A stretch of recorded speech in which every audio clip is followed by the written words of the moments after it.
Here's my chain that I made in GeoNodes. It's better than all the other ones because all the links are properly distanced apart. Look, all the chains aren't matched up at all. When I rotate it, the pieces don't line up, right? Oh, that's so gross. Procedural, the chain size, what? And then I can also change the angle. Look at that, so that it does fit. Whoa. And I'd have to change the length. You can even turn off the length sampling so that is more performant here. I have a higher frame rate, but it's less accurate. Okay, here you can tell. You can see all of them are perfectly linked, and I still get a good frame rate, but I can turn it off, and now I get an even higher frame rate. But the linking is not good, really. I can turn the samples down to 1, and it completely breaks. Right, so because most setups, you have like your curve like this, and then you get like a bunch of points along it, blah, blah, blah, blah, blah. It's not like 0.2, 0.2, 0.2, 0.2 points. It instead says, okay, is 1 meter. We want 10 points, right? So we're going to go 0.1 meters is going to be 10% of the curve. So it's going to go along 10%, right? So this distance would be 1 meter, but this distance, right, might actually be like 0.93 or 0.97 meters, right? So that's where you get the problem, where then now if it's a circle, it should be fine because it would be the same as rotating. But then if you get like a shape, anything that's not a circle like this, with most setups, it's going to say this point, and then they're going to move each one like this far, and then this one like this far. So if we try drawing this line on the old one, it works. But if we draw this line on the other one, it goes too far. That's the problem we have. We'd have to move this guy like all the way down here in order to get the right distance. Okay, so I think I just started with a cube. It doesn't need any data at all. I'm going to call this chain. New geometry node setup. Do I want to start by making a chain? No, I'm just going to append them. Cubo 1 and Cubo 2, of course. I'm going to want to have it automatically generate the spline just because I feel like it. So I used 2 empties, and then here's the object. Then I'm going to want to actually take these 2 objects. So you use an object info node. Okay, and you can just plug this in to the object, and then now we have a little socket. So I want 2 objects. I'm going to select the empty 1 and the empty 2. So now I have those stored, and I'm also going to want to get 2 arcs. You see the arc, it changes like this. So if I would want to rotate it to like that, and then when I decrease the angle, I want to rotate this by half of what I decreased it by. And then this will be the angle. We call this, okay, N. I'm going to call this wrap amount 1. So I'm going to take the amount of radius that I want. I take the arc, which we can see, and this will go into the angle. I'm going to make the default value 180. I'm not going to multiply by -1. I'm just going to subtract pi by 2, right? Pi by 2. And then I'm going to subtract this value divided by 2. Good. But actually, I want to offset it, so... by 90 degrees. So it should be pi, actually. I'm going to group that. This is going to be called just arc. I'm going to have another one and put wrap amount 2 in there. So now I have the 2 arcs. Then I'm going to want to instance on points with the 2 points being here. I don't actually know anything about geometry nodes. So instead, what I did was I created 2 mesh lines, and then I just made them 1 point, and then I made them start at the location of both of these. So now I have a point, and now I'm going to instance both. So I put this as the set of points, and then I put this as the instance, and then I'm going to set the rotation to its rotation and the scale to its scale, and I think that's it. When I shrink this, you should see that it works. I move it around, it's selected. And then actually, I'm going to group all of this.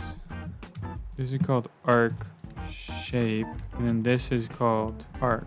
So now I'm going to create another arc and both take in the object and this. Oh, I didn't put an output.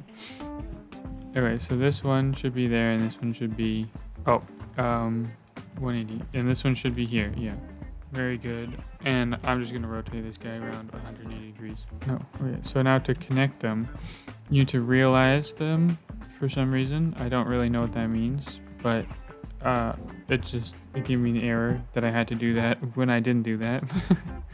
Then I joined the geometry, so I should have them both as one.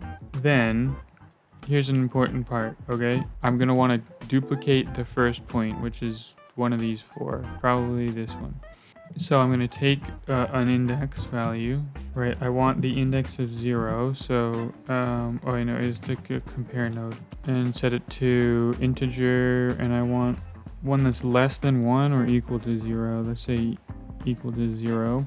Separate geometry, and the selection will be from this geometry the point that has an index of 0, the first point, right? So now I bring that back, and I should have 2 of the first point now, which is important. Then I'm going to turn these points into a curve to points.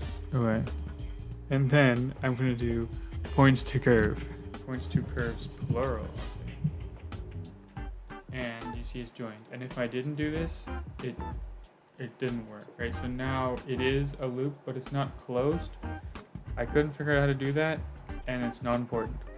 So I'm just gonna do frame curve, I guess. I don't know. Okay, I have the curve. Then I want to put a bunch of points on the curve. Then I want to make sure all the points are specifically distanced, precisely distanced in world space, right? Equal distance in world space from each other. Then just at every point, I put one of these alternating that points to the next point, and it will match it if the distance is good, which the distance will be good, I hope.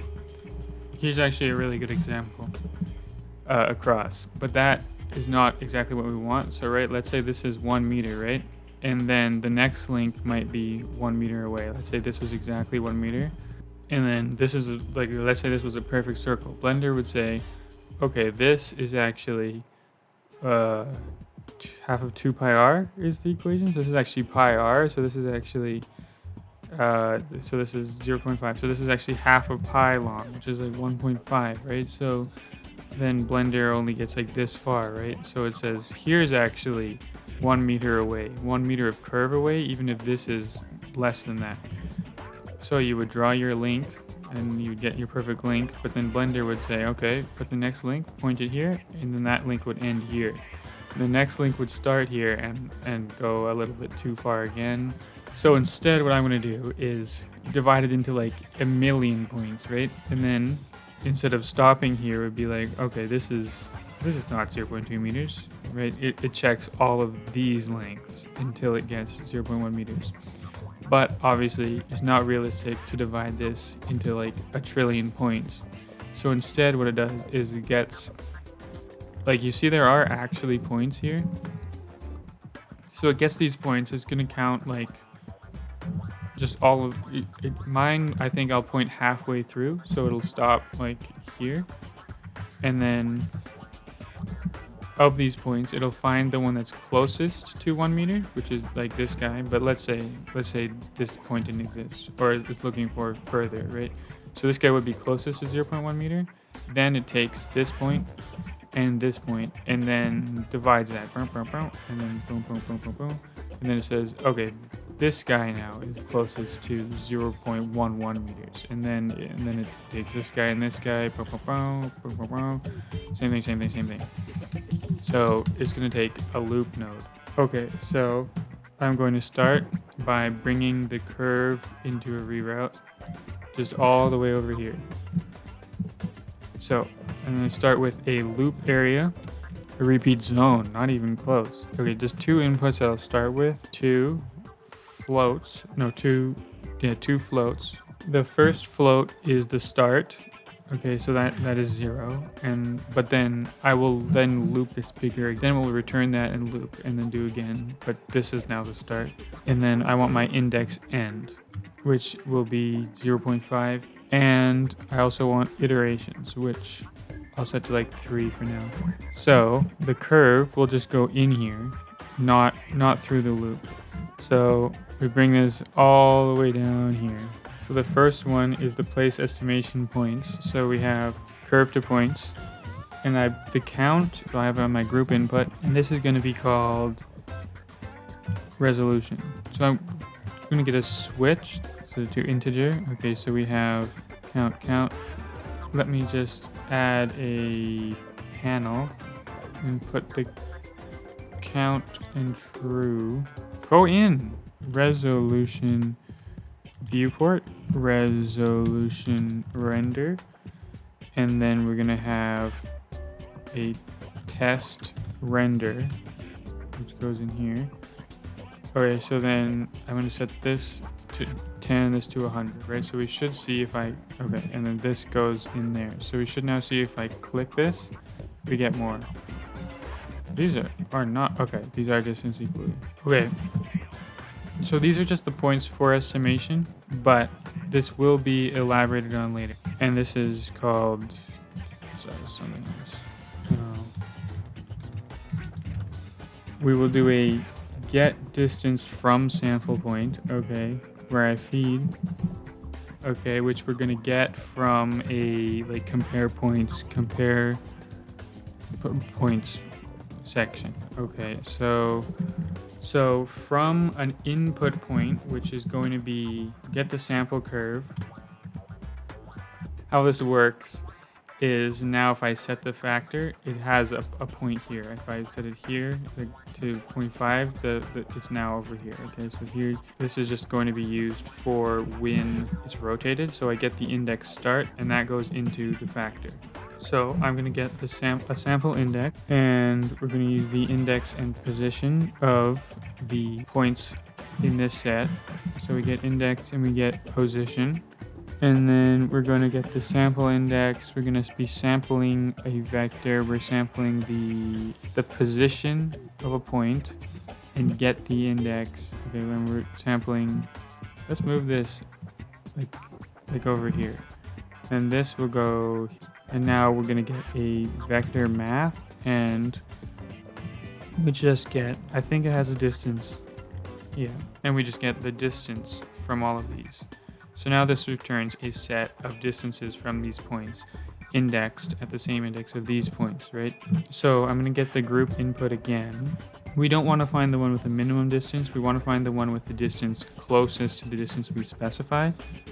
So we're going to subtract this distance that we want from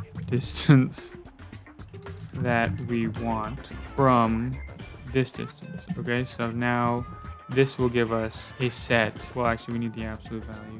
And then now we see how far away each of these distances is from a specified distance, right? Then we get this nearest point frame that I have, and it's just going to do a sort elements and then a sample index. Okay, so sort elements. So I take the elements of this set, okay, and I'm going to order them by their distances. Then I'm going to sample index. I set this to vector and point. This is not closest point. This is indexed points. This is the closest point.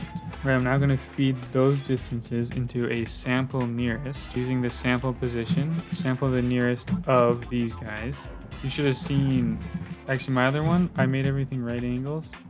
But look at it, it's all over the place. This one will make much more sense. Yeah, I get an equal. No, I compare node and see if it's equal to 0. Float integer equal to 0. So it takes all the indices and returns only the one that's 0.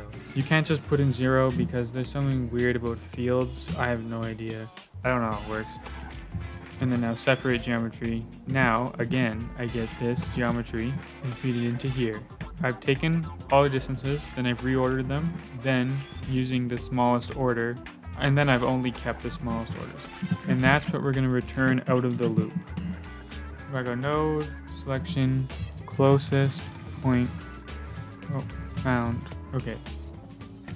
And that does not feed back. I need this to loop. Okay, so before I was just using all the points.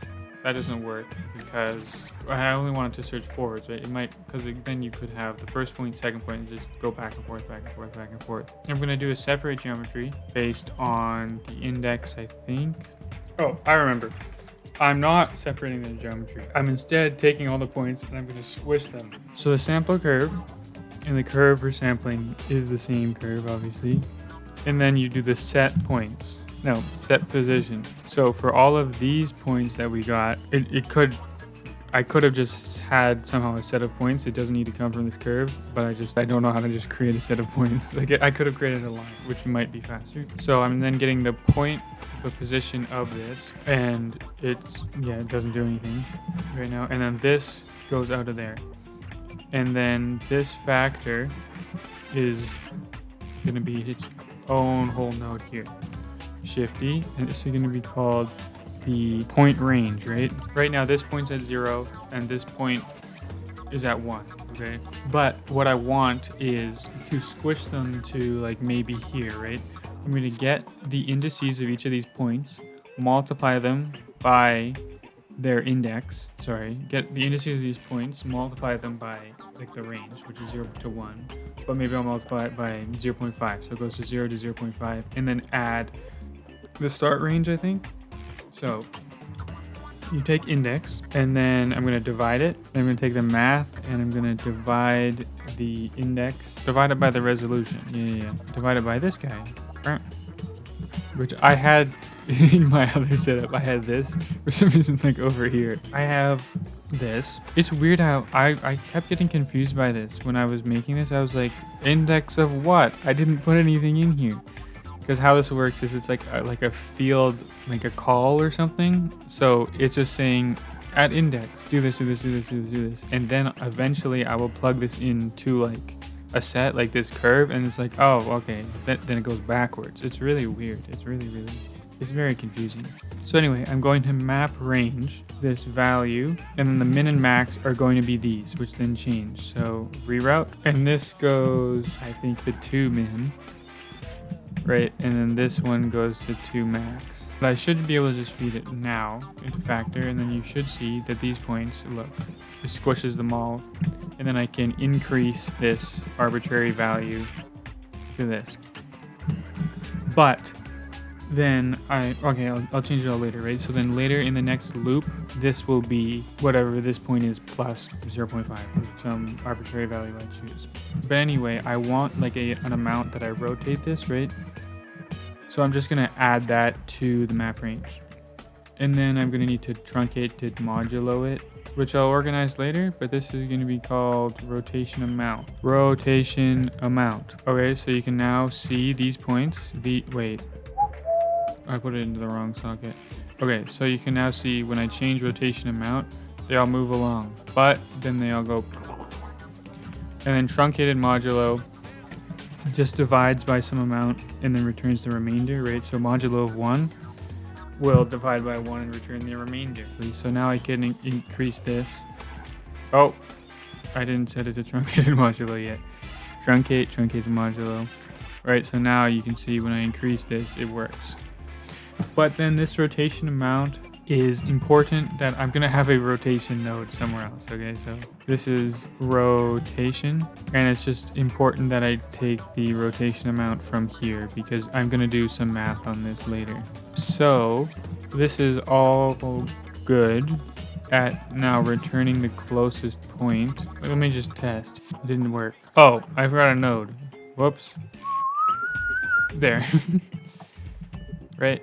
So if I increase the distance, look, it's snapping to whichever point is that far away. That's not 2.4 meters, is it? Oh, it is. Okay. So that's good. Now I need to loop it through, iterating to get closer. If I just increase the iterations, it should just break because it's not feeding back. It's getting a start and end of 0. So I'm going to get a calculate estimation range from old range group. Above? Yeah, we'll go above. New estimation range, I'm going to call it. And then here's an important thing. That's only going to work for the 1, right? Because, right, let's just say I have a straight line, and then this one's now 0.1, and this one's 0.4, okay? And then here, and then I get these new points in between. This is, again, 0.1 and 0.4, or 0.2 and 0.8 on this range. So then I need to now multiply these by the distance of these and add them. This distance is, I forgot, this distance is 0.5, let's say. So I now need to multiply these by 0.5, right? So I'm gonna then have my 0.1 plus 0.2, but 0.2 on this range is 0.5, so it's gonna be plus 0.1. So this distance is actually 0.3, even though this one is 0.1 or 0.2, what did I say? And then this one is also 0.2, but on this half, so the real distance is 0.1. That is important to keep in mind. Let's just have some more chicken. Get a math node. To get the absolute distance, I'm going to subtract the minimum from the maximum, right? So that's going to give me the distance. But then I want to divide that by I want the index of the one bigger and the one smaller. And I'm just going to have some math. Nodes, get out of here. I'm going to have an add 1 and a subtract 1, which are going to be the 2 points. I'm going to add 1 and negative 1. So here's going to be larger, smaller. Yeah, isn't there a sample curve? I don't know. Oh, I remember what I did. I couldn't figure out how to just take this thing's index directly. I have this, right? This is now the distance, right? So then I'm going to divide this by the resolution. Let's just do this for now. Multiply that by these indexes to get their factor on it. What I want is the maximum and minimum, right? The maximum is going to be the factor of the curve where the position of the point with a index 1 higher than the closest point to the specified value is on the curve. And the minimum is going to be the same, but 1 smaller on the index. Yeah, it's not starting from 0, so I'm going to just add on, I think, the minimum.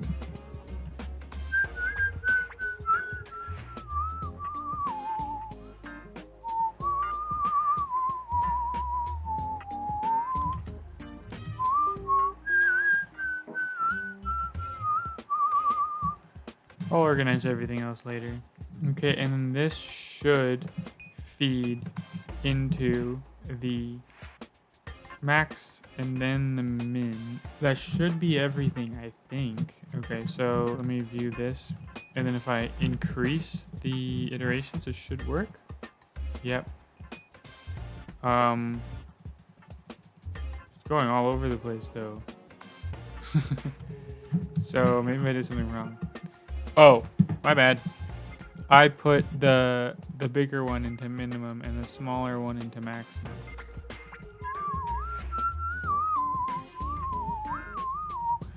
Maybe it'll work now? Yeah? No, it still does not work. Oh man. No, it should be resolution divided by the distance. Yeah? Yeah. Okay. So you can see now, look. Here I have all these points squished from 0 to 0.5. And on the next iteration, it squishes them from these values. And then it should be even smaller, and then even smaller. And I don't see any reason to go more than 4. But I think I have mine even at 3. Because of all of these, it's still going to pick the closest one in between. And there's 100 points here. So it is going to be accurate to a 100th of this length. So I think 3 is all you need. That's how you get the perfect distance. But then all of this, I'm going to loop more. The only thing that changes is, okay, let me get it's called a repeat zone. So I take the entire thing Okay, put it like that. So I take this every time. I don't need this anymore. I can delete it from the node. Oh, this is a test. Okay, so I'm going to be joining this each time, and it's going to have its own index start, which actually I can just take here, which is going to be add. Oh, let's do that after. Math, add the original index start, which will be here now.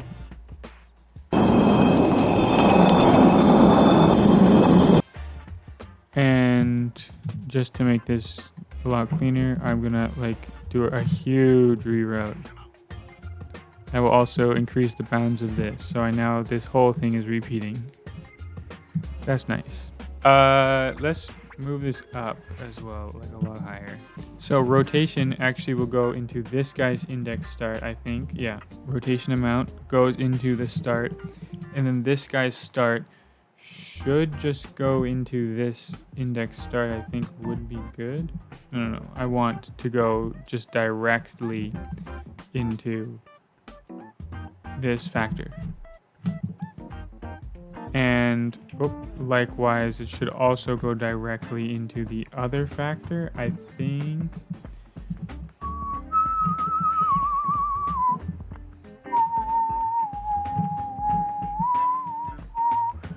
Now, if I make this set go into points, it should be good.